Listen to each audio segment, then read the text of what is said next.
শুভ জন্মদিন অপু বিশ্বাস। ধন্যবাদ ভাইয়া। আজকে একটা জন্মদিন এক্সক্লুসিভ আড্ডা তোমার সাথে দেব, সেজন্য বসলাম।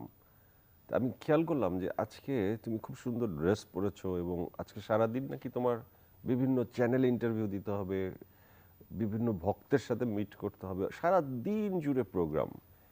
এই যে আজকের একটা বিশেষ দিনকে তুমি এখনো বিশেষভাবে পালন করছো এবং আফটার করোনা লাইফ যখন স্বাভাবিক হতে যাচ্ছে, একটা উৎসবের দিন যে 2 বছর পর উৎসব হয়ে ফিরে আসলো, তোমার কেমন লাগছে? খুবই ভালো লাগছে।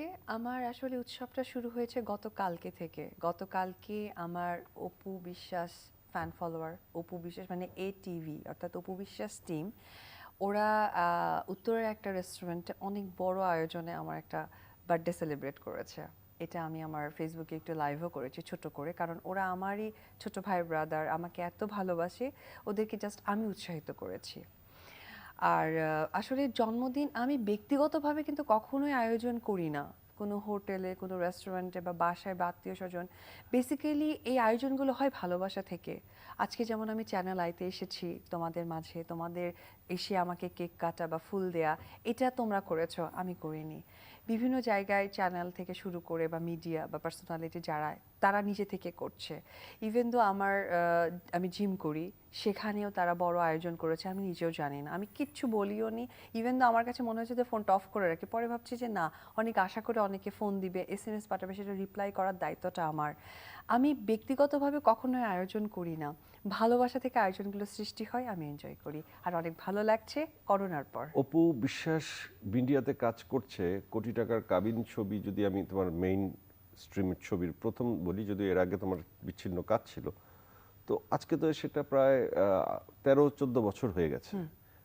আমি একটা জিনিস খুব গভীরভাবে খেয়াল করেছি, 13-14 বছর ক্যারিয়ারে তুমি সুপার ডুপার হিট ছবি যখন একের পর এক দিয়েছো, তুমি শাকিব খান জুটি, এরপর বিভিন্ন ঘটনার পর তুমি যখন আবারও কাজ শুরু করেছো, তোমার দর্শক কিন্তু কমেনি। ডিজিটাল মিডিয়াতে, ইউটিউবে, যে কোনো জায়গায় তোমার কন্টেন্ট, তোমার উপস্থিতি, তোমার প্রতি ভক্তদের একটা আলাদা টান, এটা এখন পর্যন্ত আছে। এটা কি জাস্ট মানে গডের ব্লেসিংস, নাকি তোমার কোনো এক্সট্রা কোয়ালিটিও এখানে আছে বলে মনে করো?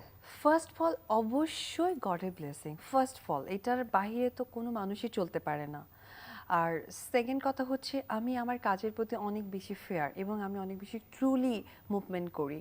আমার যদি কোনো কাজ করতে হয়, আমি কখনোই ন্যাকামো করি না প্রযোজক, পরিচালক বা আমার কো আর্টিস্টদের সাথে। আমি যদি খুব প্রবলেমে থাকি, সেটাও শেয়ার করি। আর আমি সবসময়, আমি যে কাজের সাথে ইনভলভ থাকি, সেই কাজটা আমি নিজের মতো করে আমি করে ফেলি। সেটা আমার সিনেমার ক্ষেত্রে বা আমার কোনো মিডিয়া সেক্টরগুলোতেও কাজ করি, সেক্ষেত্রে আমার কাছে মনে হয় যে আমার বুদ্ধি মেধা যদি ফেয়ারলি তাদেরকে বলে কিছুটা উপকার হয়, আমি করব। তো আমার কাছে মনে হয় যে গডের ব্যাপারটা হচ্ছে কি, জীবনে চলার পথে কাজে যদি ফেয়ার থাকা যায়, সবচেয়ে ইজি ওয়েস্ট, এবং উপরওয়ালাই তখন তাকে বা ভগবান তাকে কিন্তু সোজা একটা পথ দেখিয়ে দেয়। আমি যদি ফোনটা অফ করে রাখি, পরে ভাবছি যে না, অনেক আশা করে অনেকে ফোন দিবে, এসএমএস পাঠাবে, সেটা রিপ্লাই করার দায়িত্বটা আমার। আমি ব্যক্তিগতভাবে কখনোই আয়োজন করি না, ভালোবাসা থেকে আয়োজনগুলো সৃষ্টি হয়, আমি এনজয় করি। আর অনেক ভালো লাগছে করোনার পর। অপু বিশ্বাস ইন্ডিয়াতে কাজ করছে, কোটি টাকার কাবিন ছবি যদি আমি তোমার মেইন স্ট্রিমের ছবির প্রথম বলি, যদি এর আগে তোমার বিচ্ছিন্ন কাজ ছিল, তো আজকে তো সেটা প্রায় 13-14 বছর হয়ে গেছে। আমি একটা জিনিস খুব গভীরভাবে খেয়াল করেছি, 13-14 বছর ক্যারিয়ারে তুমি সুপার ডুপার হিট ছবি যখন একের পর এক দিয়েছো, তুমি শাকিব খান জুটি, এরপর বিভিন্ন ঘটনার পর তুমি যখন আবারও কাজ শুরু করেছো, তোমার দর্শক কিন্তু কমেনি। ডিজিটাল মিডিয়াতে, ইউটিউবে, যে কোনো জায়গায় তোমার কন্টেন্ট, তোমার উপস্থিতি, তোমার প্রতি ভক্তদের একটা আলাদা টান, এটা এখন পর্যন্ত আছে। এটা কি জাস্ট মানে গডের ব্লেসিংস, নাকি তোমার কোনো এক্সট্রা কোয়ালিটিও এখানে আছে বলে মনে করো? ফার্স্ট অফ অল অবশ্যই গডের ব্লেসিং, ফার্স্ট অফ অল এটার বাইরে তো কোনো মানুষই চলতে